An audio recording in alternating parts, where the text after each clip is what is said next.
Back to my channel. ఈరోజు ఏం జరగబోతుందో తెలుసుకుందామా? ఇంకా ఎపిసోడ్లోకి వెళ్ళిపోతే జోష్న చెప్పిన నిజంతో ఒక్కసారిగా దాసు షాక్ అవుతాడు. అంటే నేను ఇన్నాళ్ళు నా ముందే వారసురాలను పెట్టుకుని వెతుకుతున్నానా? దీపే ఆ ఇంటి వారసురాల, దశరథ అన్నయ్య కూతురా అని ఆశ్చర్యంగా ఉంటాడు. ఇంకా ఒక్క పక్కన జోష్న నుంచి వెళ్ళిపోతుంది.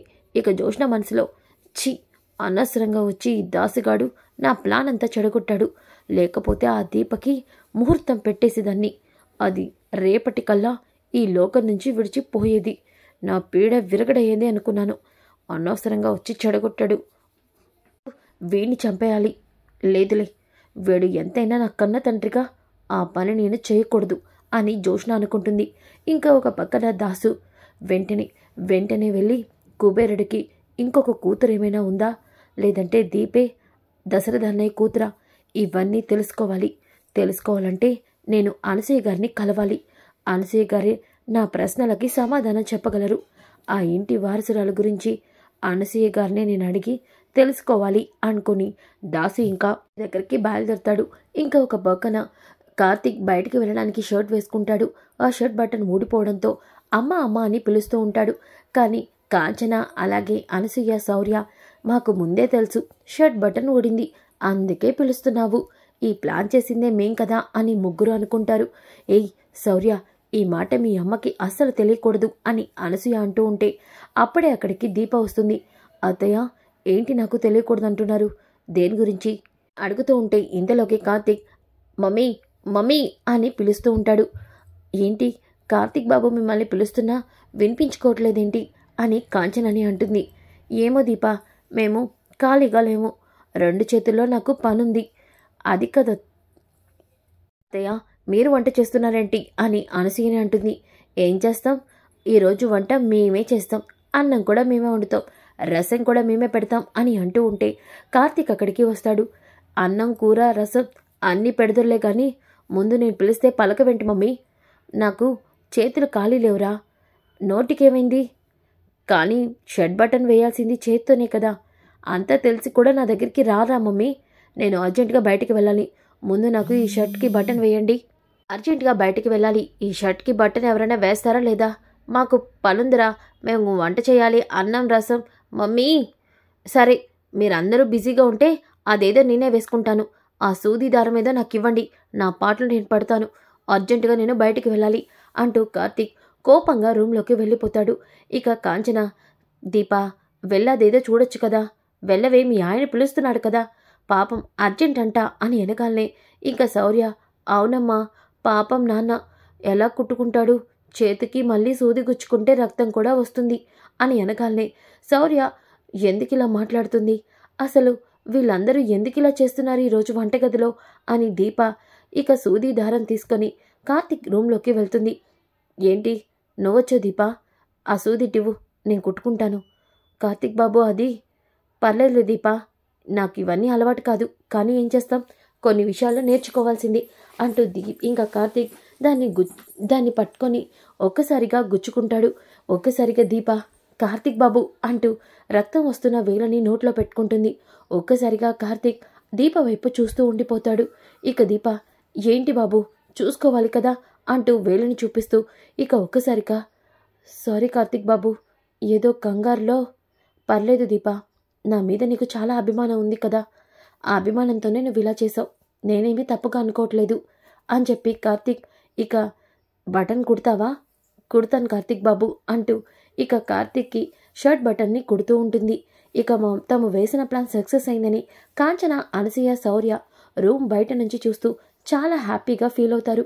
ఇక దీప షర్ట్ బటన్ కుట్టాక బయటికి వస్తుంటే కార్తీక్ థ్యాంక్స్ అని చెప్తాడు. కార్తీక్ బాబు, మన మధ్య ఇవన్నీ అవసరం లేదు అని వెనకాలనే కరెక్ట్గా చెప్పావు దీపా, మనమిప్పుడు భార్యాభర్తలం కదా అని అంటాడు. ఇక దీప ఒక్కసారిగా చిన్న నవ్వుతో బయటికి వస్తూ ఉంటుంది. అది చూసి కార్తీక్ కూడా సంతోషంగా అనిపిస్తుంది.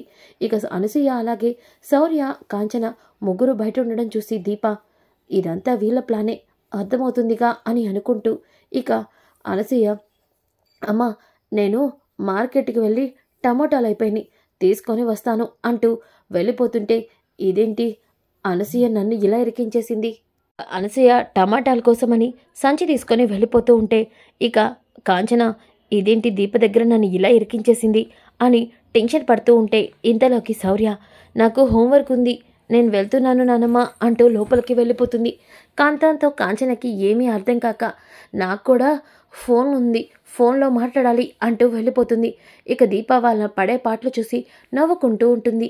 ఇంకా ఇంతలోకి అనసూయ కవర్ తీసుకొని రోడ్డు మీదకి వెళ్తూ ఉంటే దాసు అటుగా నడుచుకుంటూ వస్తాడు. ఒక్కసారిగా వస్తున్న అనసూయని చూసి షాక్ అవుతాడు. నేను ఏ మనిషి కోసమైతే వెళ్తున్నానో ఆ మనిషే నాకు ఎదురుపడింది. ఇప్పుడే అనసూయ గారిని అడిగి విషయం తెలుసుకోవాలి అని చెప్పి దాసు, అనసూయ గారు మీరా అండి, ఇదేంటి ఇటొచ్చారు, మా ఇంటికేనా?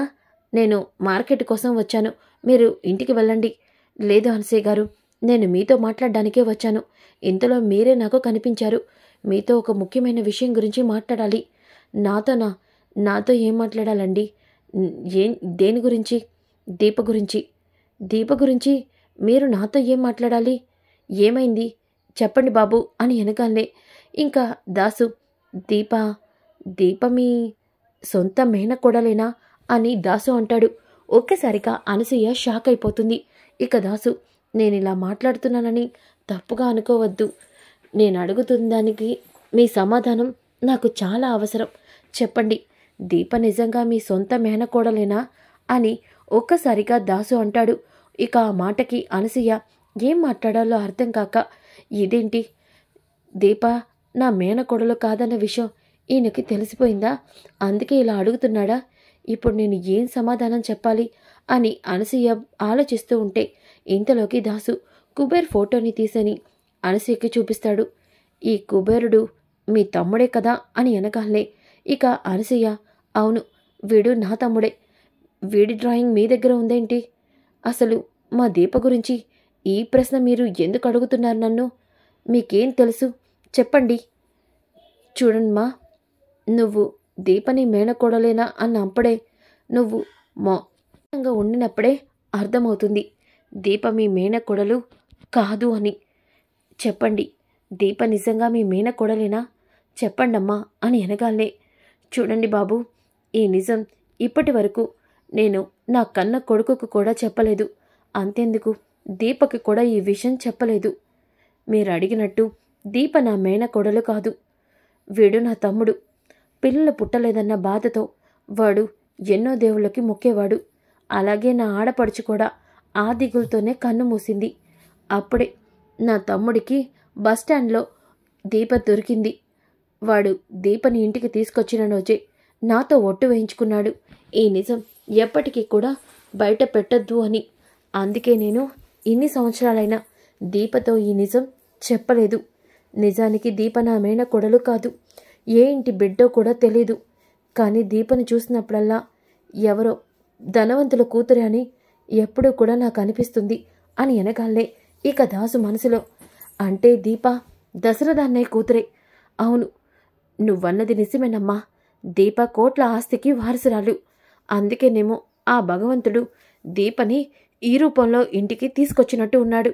ఈ విషయం వెంటనే నేను దశరథ అన్నయ్య, సుమిత్ర వదిన, శివనారాయణ గారితో చెప్పాలి అని దాసు ఇక చాలా చాలా థ్యాంక్స్ అమ్మా. ఇన్ని సంవత్సరాల నుంచి నేను వెతుకుతున్న ప్రశ్నలకి సమాధానం దొరికేలా చేశావు. నాకు ఈరోజు చాలా సంతోషంగా ఉంది. వెళ్ళొస్తానమ్మా, వెళ్ళొస్తాను. ఇక దీప జీవితంలో ఆనందాలే, సంతోషాలే. ఏంటి బాబు మీరంటుంది? ఇప్పటి వరకు ఈ నిజం తెలియకుండానే దీప ఎన్నో కష్టాలు పడుతుంది. ఇప్పుడు ఈ విషయం తెలిస్తే దీప తట్టుకోలేదు. దీనివల్ల దాని జీవితంలో మళ్ళీ ఎలాంటి సునామీలు వస్తాయో. ఇక అలాంటివేమీ రావు. దీప జీవితంలో అన్ని సంతోషాలే అంటూ దాసు వెళ్ళిపోతాడు. అనసూయకి ఏమీ అర్థం కాదు. ఇంకా ఒక పక్కన జోష్న పారిజాతంతో మాట్లాడుతూ ఉంటుంది. ఇక పారిజాతం, జోష్న, ఏంటి మీ నాన్న చెప్పాడు ఉదయం నువ్వు ఎక్కడికో వెళ్ళావంట, ఎవరో రౌడీల్ని కలిసావంట, ఏంటి ఇదంతా? చెప్పాడా? నీ కొడుకు అంతా చెప్పాడా? నేనెంతసేపు చెప్పానో ఈ విషయం చెప్పొద్దు అని, అయినా నీకు చెప్పాడా? ఒసేయ్, వాడు నాకు చెప్పాడు.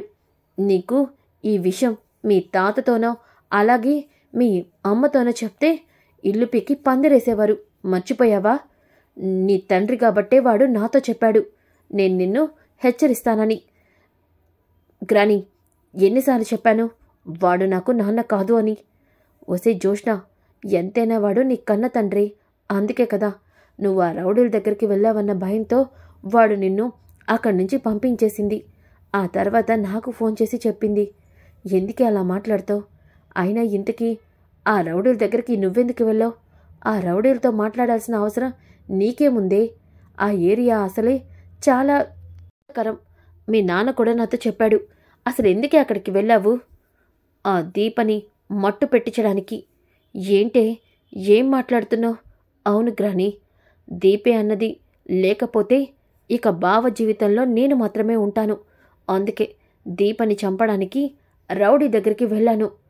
ఒసే జోష్నా, మైండ్ కానీ పోయిందా లేదంటే పిచ్చి పట్టిందా? ఈ పంచేసి జీవితాంతం జైల్లో చెప్పకూడదు తిందామనుకుంటున్నావా? గ్రాని, అలా మాట్లాడుతున్నావేంటి? అవునే, నువ్వు ఆ రౌడీతో దీపని చంపిస్తే మీ బావ ఏమైనా అమాయకుడా? దీప మీద కోపం పగ ఉన్నది నీకు మాత్రమే అని ఇక్కడున్న ప్రతి ఒక్కరికి తెలుసు. ఆ దీపకేమైనా అయితే ఖచ్చితంగా మీ బావ నువ్వే అని తెలుసుకుంటాడు. ఎలా అయినా కనిపెట్టేస్తాడు. ఆ తర్వాత నీకు జైలు శిక్ష పడకుండా ఎవ్వరూ ఆపలేరు. మీ తాత కూడా ఈ పని చేసినందుకు నిన్ను ఆశయించుకుంటాడు. ఇక మీ అమ్మ మీ నాన్న కూడా నీ మొహం చూడరు. అప్పుడు ఈ యావదాస్తి కాదు, జీవితంతో జైల్లో చిప్పకూడు తినాల్సి వస్తుంది. గ్రాని, ఎందుకిలా మాట్లాడుతున్నావు? నేను చెప్పేది నీకు అర్థమైందా? అర్థం కాకిలా మాట్లాడుతున్నావా? అర్థమైంది గ్రాని, కానీ వాడికి నా పేరెందుకు చెప్పనిస్తాను? నువ్వు చెప్పకపోయినా పోలీసులు కొట్టి వాడితో నిజాన్ని కక్కిస్తారు. ఈ చిన్న విషయం నీ మైండ్కి అర్థం కాలేదా జోష్న? అది కాదు గ్రాని, ఏది చెప్పకు. చూడు, ఆ దీపని ఎలా కార్తిక్ దగ్గర నుంచి బయటికి పంపించాలో, ఎలా నీకు కార్తిక్కి పెళ్లి చేయాలో అంతా నేను చూసుకుంటాను. అప్పటి వరకు ఇలాంటి తింగరి వేషాలు వెయ్యొద్దు. ఏంటి గ్రాని నువ్వు అంటుంది? అవును, గాలే కూతుర్నే మార్చేసి ఈ కళ్యాణి, పని మనిషి కళ్యాణి కూతుర్నే ఈ ఇంటికి వారసురాలు చేసిందాన్ని. ఆఫ్టర్ ఆల్ ఆ పని మనిషి అయిన దీపని మీ బావ జీవితంలోంచి పంపించి ఆ స్థానంలో నిన్ను పంపించలేను అనుకుంటున్నావా? ఈ పారిజాతం ఇప్పటి వరకు బ్రెయిన్ని సరిగ్గా పదును పెట్టలేదు. అవకాశం కోసం ఎదురు చూస్తుంది. ఆ అవకాశం వచ్చాక నిన్ను ఆ పని చేయిస్తాను. గ్రాని, అవునే, నేను చెప్పినట్టు రోజు రెస్టారెంట్కి వెళ్ళు. మీ బావని మెల్లమెల్లగా నీ మీద సింపతి వచ్చేలాగా చేసుకో. ఆ సింపతి దీప మీద కోపం తెప్పించేలా చేయాలి. అప్పుడే మనం అనుకున్నది జరుగుతుంది. సరే కాని గ్రాని, ఇంతకీ మీ కొడుకుకి ఆ దీప వాళ్ళ నాన్నకి ఏదైనా సంబంధం ఉందా? ఎందుకలా మాట్లాడుతున్నావు? ఏమో, నీ కొడుకు ఆ దీప వాళ్ళ నాన్న ఫోటోని పట్టుకొని డ్రాయింగ్ వేయించుకొని తిరుగుతున్నాడు. అందుకే అడిగాను. ఏంటి, ఆ దీప వాళ్ళ నాన్న ఫోటో డ్రాయింగ్ వేయించుకొని దాసుగాడు తిరుగుతున్నాడా? దాంతో వాడికేంటి పని? ఏమో, ఆ విషయం గురించి నువ్వే అడిగి తెలుసుకో అని చెప్పేసి ఆ జోష్న అంటుంది. ఇక పారిజాతం, ఏమైంది వీడికి? ఆ దీప ఎక్కడో ముత్యాలమ్మ గూడెంలో బ్రతికేది. దాని నాన్న ఫోటో వీడి దగ్గర ఎందుకుంది? అది పట్టుకొని వీడెందుకు తిరుగుతున్నాడు? దాసుగాడు ఏదైనా చేశాడంటే ఖచ్చితంగా దానికి ఏదో ఒక అర్థం ఉంటుంది. దీని వెనక ఏవైనా ఉందా? ఇప్పుడే వాడిని కలవాలి అంటూ ఇక పారిజాతం దాసుకి ఫోన్ చేస్తుంది. దాసు ఎంత ఫోన్ చేసినా లిఫ్ట్ చేయడు. పారిజాతంకి ఏమీ అర్థం కాదు. ఇంకా ఒక పక్కన శివనారాయణ అలాగే దశరథ, సుమిత్ర ముగ్గురు హాల్లో ఉంటారు. ఇక శివనారాయణ, దశరథ, ఇక మీరు మనవరాలి విషయంలో బాధపడకండి. మనవరాలు కొన్ని రోజుల్లోనే మారుతుంది. మెల్లమెల్లగా తను కార్తిక్ నుంచి బయటపడుతుంది. ఇక అప్పుడు మనం మంచి సంబంధం చూసి జోష్నకి పెళ్లి చేయించు. తాత, అనుకున్నది ఎప్పటికీ జరగదు అని జోష్న అనడంతో ఒక్కసారిగా శివనారాయణ అందరూ కూడా షాక్ అవుతారు. ఇక సుమిత్ర, జోష్న, మీ తాతయ్యతో ఇలాగైనా మాట్లాడేది? మమ్మీ, ఇలా మాట్లాడాలని నాకు కూడా లేదు. కానీ నేనెంత చెప్పినా మీకు అర్థం కావట్లేదు. నేను బావని తప్ప ఇంకొకరిని పెళ్లి చేసుకోను. నా జీవితంలో బావకి తప్ప ఇంకొకరికి స్థానం లేదు. జోష్నా, ఇప్పుడు మీ బావకి పెళ్ళైపోయింది అని దశరథ అంటాడు. అది మీ దృష్టిలో, కానీ బావతో నా పెళ్ళి ఎప్పుడో అయిపోయింది. ఆ స్థానం నాది. పుట్టినప్పుడే నేను బావకి భార్యని అన్నారు. భార్యకి అలాగే నేను కాంచనత్త కోడల్ని అన్నారు. మరి ఇప్పుడు అదంతా కాదు తూచి అంటే నేను ఎలా ఊరుకుంటాననుకుంటున్నారు అని వెనకాలే ఇక శివనారాయణ, జోష్న అది అప్పటి మాట. కానీ ఇప్పుడు ఉన్న పరిస్థితి ఏంటి తాత? ఏం పరిస్థితి చెప్పండి.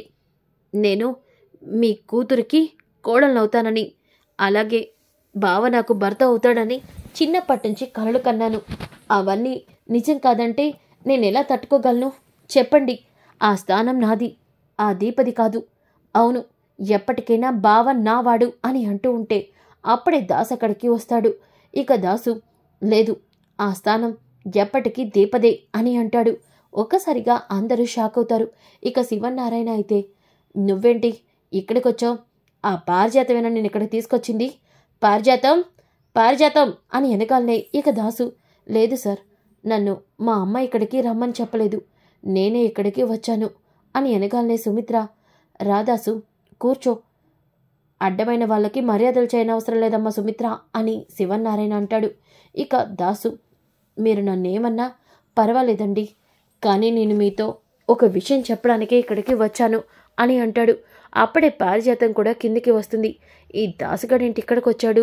ఫోన్ చేస్తే లిఫ్ట్ చేయకుండా డైరెక్ట్గా ఇంటికి వచ్చేసాడేంటి అని చెప్పేసి ఇక పారిజాతం, ఒరే దాసు, నేనే ఫోన్ చేశాను నీతో మాట్లాడదామని, ఇంటికి వచ్చేసావా? పదరా బయటికి వెళ్ళి మాట్లాడదాం. లేదమ్మా, నేను నీతో మాట్లాడడానికి ఇక్కడికి రాలేదు, సార్తో, అన్నయ్యతో, వదినతో మాట్లాడడానికి వచ్చాను. ఇంకా ఒక్కసారిగా అందరూ షాక్ అయిపోతారు. ఇక శివనారాయణ, నువ్వేం మాట్లాడాలనుకుంటున్నావు చెప్పు. ఈ మధ్య అందరికీ అడ్డమైన వాళ్ళందరూ కూడా నా ముందు మాట్లాడటానికి తలెత్తుకొని తిరుగుతున్నారు కదా, ఇప్పుడు నువ్వేం చెప్పిపోదామని వచ్చావు? సార్, ఈ విషయం ఇప్పటిది కాదు, 20 సంవత్సరాల క్రితంది.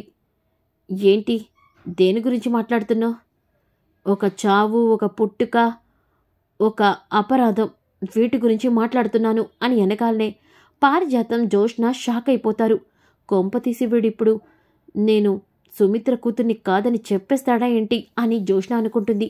పారిజాతం, ఇదంతా చేసింది నేనే అని ఈ దాసిగాడు ఈ ముసలోడు ముందు వాగుతాడా ఏంటి అని అనుకుంటూ ఉంటే ఇక శివనారాయణ, అసలు నువ్వేం చెప్తున్నావు?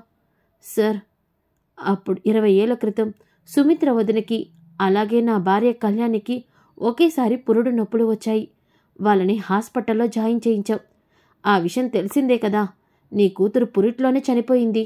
అలాగే నా మనవరాలు నీ కూతురుగా అనుకోమని చెప్పాం కదా. కానీ మీరనుకున్నట్టు అది నిజం కాదు. నా కూతురు పురిటిలో చనిపోలేదు.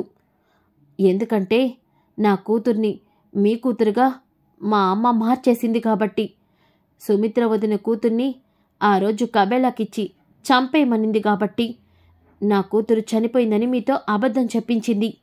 శివనారాయణ, సుమిత్ర అలాగే దశరథ షాక్ అయిపోతారు. ఏంట్రా నువ్వు వాగుతుంది? అవును సార్, మీరు నన్ను పని మనిషితో పెళ్లి చేయించి ఈ ఇంట్లోంచి గెంటేశారన్న కోపంతో మా అమ్మ నాకు పుట్టిన కూతుర్ని సుమిత్ర వదిన కూతురని తన ఒళ్ళో పడుకోబెట్టి సుమిత్ర వదిన కూతుర్ని చంపేయమని కబేళాకిచ్చింది. కానీ కబేళాకి ఆ పసికందును చూసి చంపడానికి మనసు రాలేదు. అందుకే ఆ పాపని బస్టాండ్లో వదిలి వెళ్ళిపోయాడు. అప్పుడే ఒక మహాత్ముడు, గొప్ప వ్యక్తి ఆ పసికందును తీసుకువెళ్ళి పెంచుకున్నాడు అని వెనకాలనే ఇక ఒక్కసారిగా శివనారాయణ పారిజాతం చంప పగలు కొడతాడు. ఓసే రాక్షసి, ఇంత పనిచేస్తావా? నా మనవరాల్నే మాకు దూరం చేస్తావా అని వెనకాలనే ఇక సుమిత్ర, ఏం పాపం చేశాం అత్తయ్య? మీకు మేము ఏం ద్రోహం చేశామని నా కన్న పేగుని పుట్టగాల్నే నా నుంచి దూరం చేశారు. ఇప్పుడు నా కూతురు ఎక్కడ ఉంది, ఎక్కడ ఉంది దాసు అని వెనకాలనే ఇక శివనారాయణ, చెప్పు దాసు, నా మనవరాలు ఎక్కడ ఉంది? మీరందరూ ఆశ్రయించుకుంటూ మీ అందరూ ఎవరి మీదైతే పగ సాధిస్తున్నారో ఆ దీపే ఈ ఇంటి వారసురాలు, మీ మనవరాలు అని దాసు అంటాడు. ఒక్కసారిగా సుమిత్ర అలాగే దశరథ, శివనారాయణ, జోష్న, పారిజాతం షాక్ అయిపోతారు. ఇక దాసు, జోష్న, నేను వచ్చే ముందు నా స్థానాన్ని ఆ దీప లాక్కుంది అన్ను కార్తీక్ నావాడు అన్నావు. కానీ చూడమ్మా, దీప నీ స్థానాన్ని లాక్కోలేదు, నువ్వే దీప స్థానంలోకి వచ్చావు. కానీ ఆ భగవంతుడు ఎవరికి ఏ స్థానం ఇవ్వాలో ముందే నిర్ణయిస్తాడు కదా. అందుకే దీపకి దక్కాల్సిన స్థానాన్ని దీపకి దక్కించాడు. కాంచన తన మేనకోడల్ని కోడల్ని చేసుకోవాలనుకుంది. అదే జరిగింది. దీప కార్తిక్ని పెళ్లి చేసుకుంది. దీప ఆ ఇంటి కోడలు అయింది. మీ అందరి కోరిక నెరవేరింది అని అనగానే ఒక్కసారిగా శివనారాయణ అలాగే జోష్న పారిజాతం అందరూ కూడా షాక్ అవుతారు. ఇక శివనారాయణ, పాపిష్టివాణ్ణి, నా మనవరాల్ని నా నోటితో ఎన్నో మాటలు అన్నాను, ఎన్నో రకాలుగా తిట్టాను, ఇంటి నుంచి పొమ్మన్నాను. పాపిష్టివాణ్ణి, దశరథ నా మనవరాల్ని చాలా మాటలు అన్నాన్రా. నాన్న, మీరే కాదు, నా కన్న కూతుర్ని నేను కూడా ఇంటి నుంచి వెళ్ళిపోమన్నాను. నా కన్న కూతురు ఈరోజు ఇన్ని కష్టాలు పడుతుందంటే దానికి కారణం పిన్నే. అవునండి, బాగా చెప్పారు. మన కన్న కూతురు ఈరోజు ఇలా అవటానికి కారణం అంతా కూడా అత్తయ్యే. అత్తయ్య చేసిన పనికే నా కూతురు అన్ని కష్టాలు పడింది. దీనంతటికి కారణం అత్తయ్యే అని అందరూ కూడా ఇక పారిజాతాన్ని తిడుతూ ఉంటారు. అలాగే జోష్న అయితే ఇప్పుడు నా పరిస్థితి ఏంటి అని టెన్షన్ పడుతూ ఉంటుంది. సో ఫ్రెండ్స్, కమింగ్ ఎపిసోడ్ చాలా ఇంట్రెస్టింగ్గా ఉంటుంది. Don't miss. ఈ వీడియో నచ్చితే తప్పకుండా లైక్ చేసి షేర్ చేయండి. Thanks for watching. Back to my channel. ఈరోజు ఏం జరగబోతుందో తెలుసుకుందామా? ఇంకా ఎపిసోడ్లోకి వెళ్ళిపోతే జోష్న